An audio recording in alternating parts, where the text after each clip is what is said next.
Muy bien, como parte del paquete de administración de riesgos, en un módulo 5 vamos a hablar de forwards y futuros.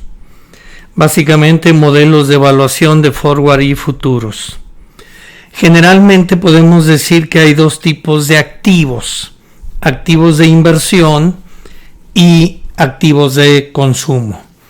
Para los activos de inversión, pues típicamente es muy directa la fórmula de evaluación. Pueden ser activos financieros como acciones, bonos, o pueden ser inclusive algunos commodities, siempre y cuando la gente los conserve como propósito de inversión. Para los activos de inversión existe una clara relación entre el precio hoy para cambiar en 48 horas, que llamamos precio spot, y el precio forward y futuro. Obviamente esta relación necesita información de mercados, como puede ser las tasas de interés, y básicamente el modelo de evaluación define precios de equilibrio que cancelan la oportunidad de ganar sin arriesgar, a lo que llamamos hacer arbitraje. Los commodities de consumo pues tienen un valor de uso, típicamente participan en mercados que tienen oferta y demanda distribuidos en todo el planeta. La oferta y demanda puede tener picos y valles en diferentes temporadas del año, y pues además localmente, pues dentro de un mismo país, pues los precios locales pueden inclusive llegar a ser diferentes para la misma fecha. Un concepto importante aquí es la posibilidad de vender en corto. En realidad las leyes lo permiten en todo el mundo. En México inclusive está permitido la venta en corto. ¿Qué significa vender en corto? Pues significa vender un activo sin tenerlo. ¿Cómo lo puedo hacer? Pues mi broker se lo pide prestado por mí a otro cliente, o se lo pide prestado a otro cliente en mi nombre. Lo vende y al venderlo deposita en mi cuenta el importe de la venta. Obviamente en el futuro estoy obligado a comprar el activo y devolverlo. Y el broker se lo va a reponer al dueño que lo había prestado en la fecha acordada, y además el dueño debe recibir toda la compensación de dividendos, cupones, intereses o flujo de efectivo que ese activo debiera de haber generado en el momento en que se generó. Y además pues el que vende en corto tiene que pagar una renta por el activo, dado que el dueño del activo automáticamente al rentarlo pues cancela su posibilidad de venderlo en el periodo en que la renta esté vigente. Para explicarlo lo quiero presentar con un par de ejemplos. El primero, pues un vendedor en corto pide prestadas 1000 acciones de Amazon a 3 meses calendario. Los pide el 24 de julio para entregar el 24 de octubre. Y la renta pactada es 2% anual, que en 3 meses pues sería 0.5% trimestral. El precio de la acción el 24 de julio de Amazon estaba en $2,000.81. Por lo tanto, si vendo en corto 1000 acciones, depositan en mi cuenta $2,810,000. No es el caso de la acción de Amazon, pero por el ejercicio voy a suponer que pagó un dividendo de $15 por acción el 30 de septiembre del 2019. $15 por acción en 1000 acciones son $15,000. Para devolverla 2 días antes, el 22 de octubre, pues la compro. El 22 de octubre cotizaba a $1,765.73. Por lo tanto, para comprarla tengo que pagar $1,765,730. Y además el 24 de octubre, que el broker devuelve las acciones que me prestaron, pues paga la renta, que son $10,000 $10,004.05. ¿Cómo serían los flujos de efectivo para el vendedor en corto? Recibe el 24 de julio $2,810,000. El 30 de septiembre paga $15,000 de los dividendos. El 22 de octubre desembolsa y hace la compra de las acciones, $1,765,730. Y el 24 de octubre paga la renta. El sobrante, simplemente sumando el renglón, es $210,076. No quiero decir con este ejemplo que siempre es negocio vender en corto. Para eso hago el ejemplo 2. La misma situación de 3 meses, pero del 13 de febrero al 13 de mayo del 2020.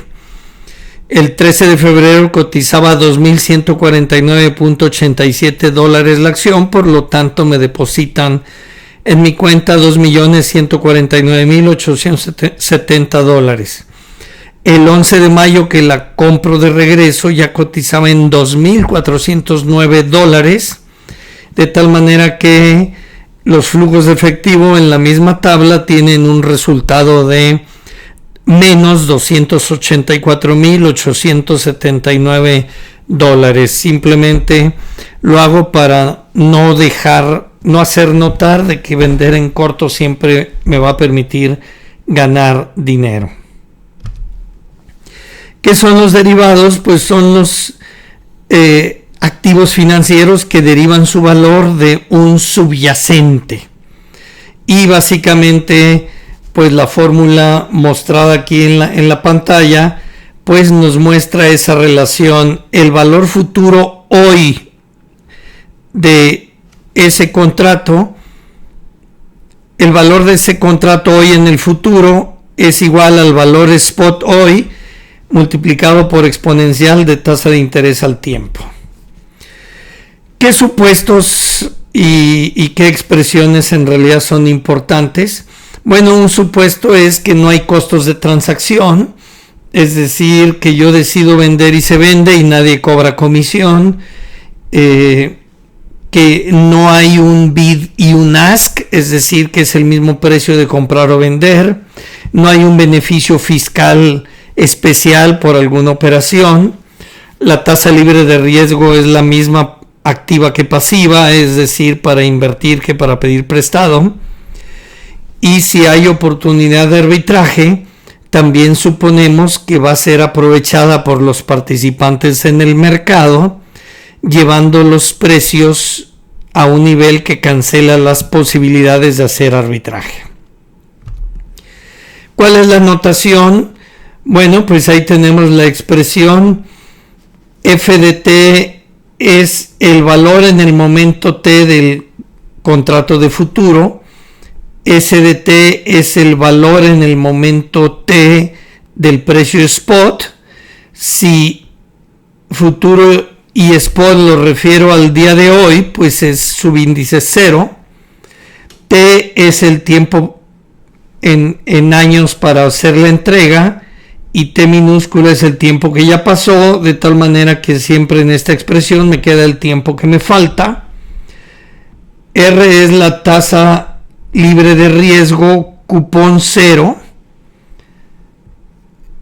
A es el costo de almacén como un porcentaje del valor del activo al inicio, y Y es el convenience yield o el rendimiento de conveniencia del activo. Para un activo de inversión, pues prácticamente convenience yield es 0, y si costo de almacén lo estimamos que sea 0, pues se nos simplifica la fórmula en el momento 0 y es la misma fórmula que ya teníamos presentada. Quiero mostrar esto mejor con un ejemplo. Suponga que una acción de Amazon no paga dividendos y cotiza en contrato de futuro, y ya dispongo de $236,792 para invertir en 100 acciones que hoy valen $2,367.92. Supongamos que la tasa de interés anual es 2%. y su valor de arbitraje en medio año entonces sería $2,391.72. ¿Qué pasará si en el mercado el futuro cotizara a $2,000 por acción? ¿O qué pasará si en el futuro cotizara a $2,600 por acción? Vamos a ponerlo a continuación. ¿Qué puedo hacer? Bueno, primero no veo los de futuro y simplemente invierto en las 100 acciones y ya las 100 acciones forman parte de mi portafolio.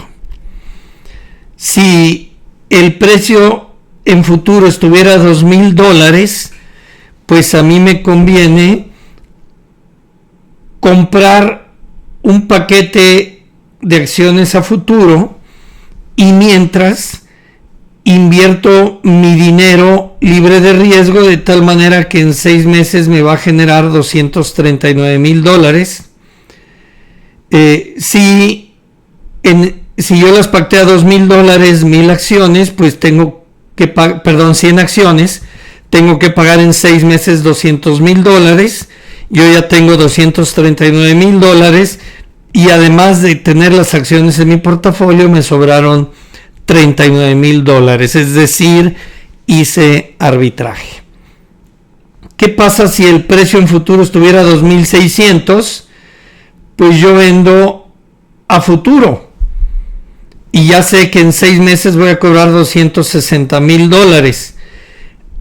Hoy pido prestado $236,000, yo además ya tengo otros $236,000, pero compro 2 paquetes de 100 acciones y en 6 meses pago lo que pedí prestado, que es lo que pedí con su tasa de interés, y entrego uno de los paquetes de acciones, de tal manera que yo tengo las acciones que yo quería en mi portafolio y aparte me sobraron $20,800. ¿Qué quiero decir con este ejemplo? Que hay un único precio hoy que cancela las posibilidades de hacer arbitraje y el precio es precisamente el que representa la fórmula de valor futuro del precio spot a tasa libre de riesgo. ¿Qué pasa de un activo de inversión que paga una cuota conocida? Pues simplemente el precio del valor futuro descuenta el valor de esa cuota siempre y cuando esa cuota se pague durante la vida de ese forward o ese futuro. ¿Qué pasa para un activo de inversión que paga un flujo pero como un porcentaje? Pues simplemente se resta ese porcentaje en el exponente, como se presenta aquí en esta ecuación.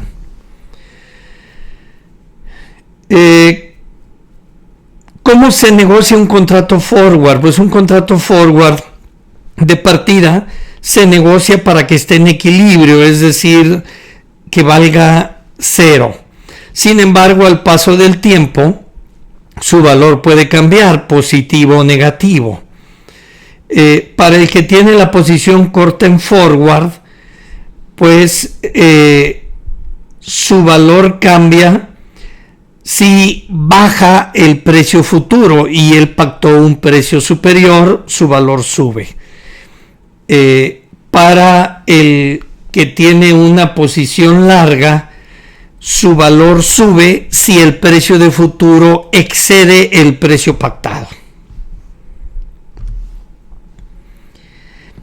¿Cómo se relacionan el precio forward y el futuro? Pues en teoría siempre pensamos que son iguales porque debería haber una manera de hacer arbitraje entre el mercado forward y el mercado futuro.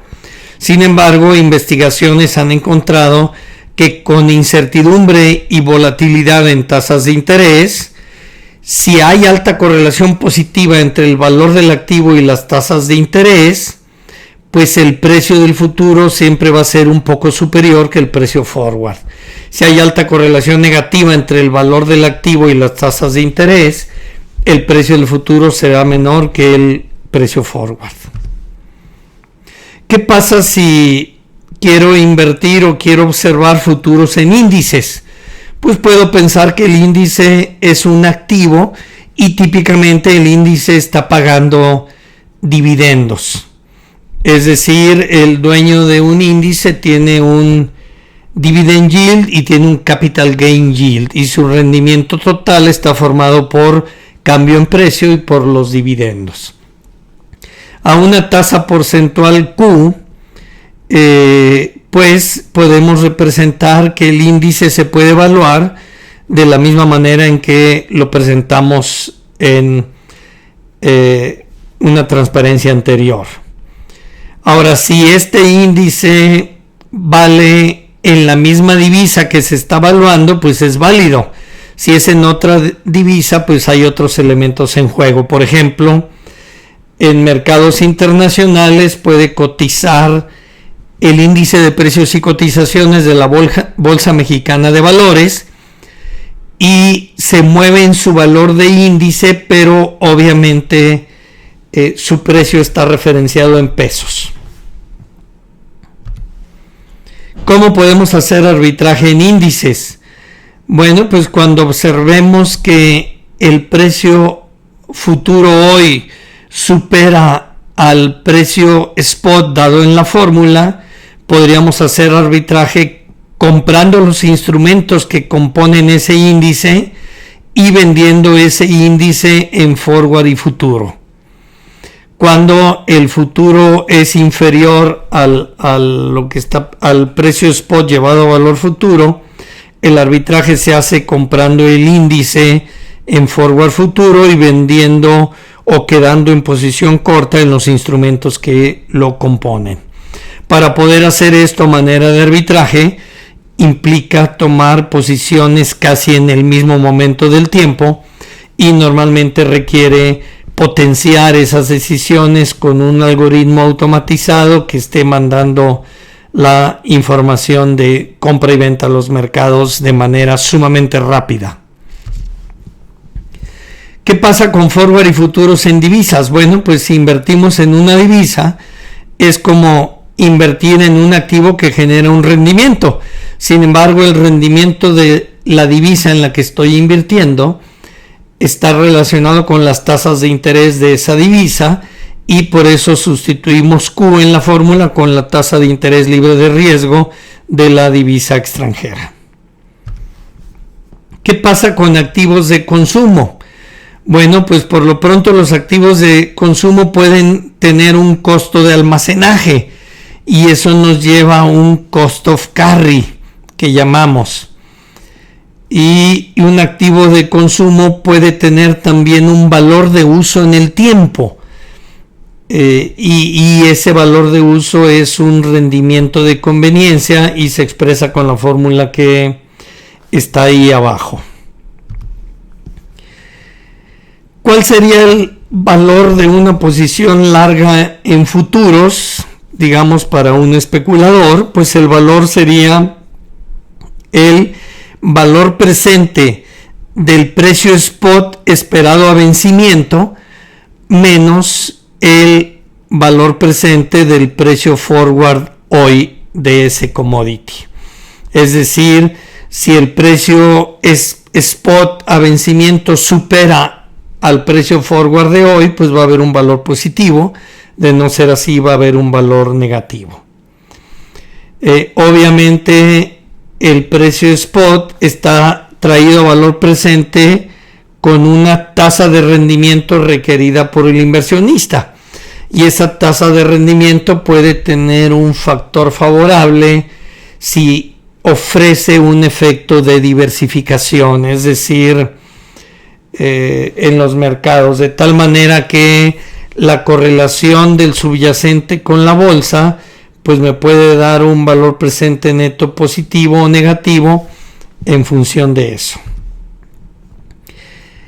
La forma de la curva en futuros es importante. Normalmente decimos que la forma es normal si en futuro los precios son más altos entre más largos sean los plazos. De no ser así, pues diríamos que la forma de la curva es invertida. dentro de la curva normal, pues hay una relación normal de esos precios esperados. Decimos que la curva está en backwardation si el precio de futuros está por debajo de la curva esperada. Y decimos que la curva está en contango cuando el precio de futuros está por encima de la curva normal esperada. Típicamente en backwardation vamos a ver más posiciones de compra que de venta, y en contango vamos a ver más posiciones de venta que de compra. En backwardation esperamos que con el tiempo los futuros suban, es decir, que el spot vaya evolucionando a la alza y jala con ello los futuros hacia arriba. Y en contango esperemos que los futuros caigan, es decir, que el spot en el tiempo vaya bajando y que vaya jalando los futuros hacia abajo. Bases. En realidad, una base es la diferencia entre el precio local de un activo en cierto momento del tiempo y el precio referenciado en el mercado spot o futuro, es decir, en los mercados organizados. Las bases pueden explicar en parte esos dos efectos de la forma de la curva, pero además de esos dos efectos, pues claramente se van a ver influenciado por la dinámica en el tiempo y en el lugar de los atributos de la oferta y los atributos de la demanda. Es decir, como conclusión, yo los invitaría a ubicar que para entender los mercados forward y futuros hay que entender bien el mercado del subyacente. Muchas gracias. Hasta luego.